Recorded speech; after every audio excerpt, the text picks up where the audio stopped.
Hello, my name is Caitlin Robbins, and I'm a senior here at UNCW. I'm going to do my speech on moral values in sex education. I chose this topic because I'm going to be a PE teacher, and sex education is something that we're going to have to teach to our students. And it's a very touchy subject, and I feel like teachers are not teaching it how it should be taught. They're not saying exactly what they need to say, and they're not including very important things like heterosexuality and homosexuality and how society is changing more towards that. I grew up in a small town in the country, and it's called Creedmoor, which is about 30 minutes north of Raleigh. Like I said, it's a small town. A lot of us know each other. A lot of us go to church together. So it's a very faith-based community. In high school, we had about 2 weeks of health. And then whenever we had PE, it was about a 4-week period span, then we went right back to health. And like I said, since we were in a small town, it was a very faith-based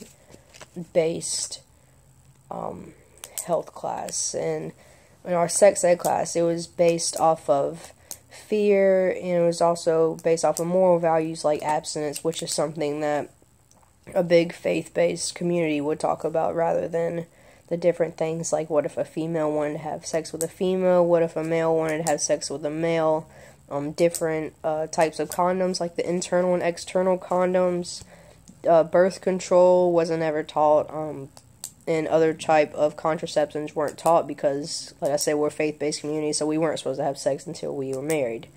And I didn't know about this stuff until this semester, which is kind of strange because I'm on my 5th year of college. Also in high school, like I said, it was fear-based, so they try to scare us with pictures like herpes, and they try to scare us with talking about HIVs and AIDS and STDs, which is now changed to STIs because the STD and disease, the D standing for diseases, and now it's I for infection. I read an article for my paper, for my speech paper, and in the article there was a woman named Rachel Thompson, and she believed that policy change in sex education has been changed because of morals. And she also feels that it's not possible to resolve these conflicts, and that morals come from politics and practices that happen in everyday life. This comes from social change, and I believe that social change should allow sex educators to be able to talk freely about homosexuality and heterosexuality, and that they need to be taught in these school settings because of the society that we have today. A good sex educator should be able to trust, be able to get your students to trust you. They should be able to keep it fun so students can ask you whatever they want to, and it's kind of a subject that's kind of creeps students out, so if you keep it fun, they want to participate and be able to answer all kinds of questions that your students have to ask you. In conclusion, I believe that moral values are a huge effect on sex education. It can either prevent us about talking about a certain subject or sway us to talk about certain things.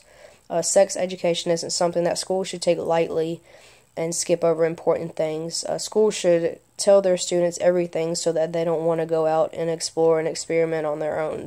And if you plan to be a sex education teacher, you should be able to talk about these things to your students and inform other educators about these rising issues. And just know it's better to know about things that are going on in society than not to know about them.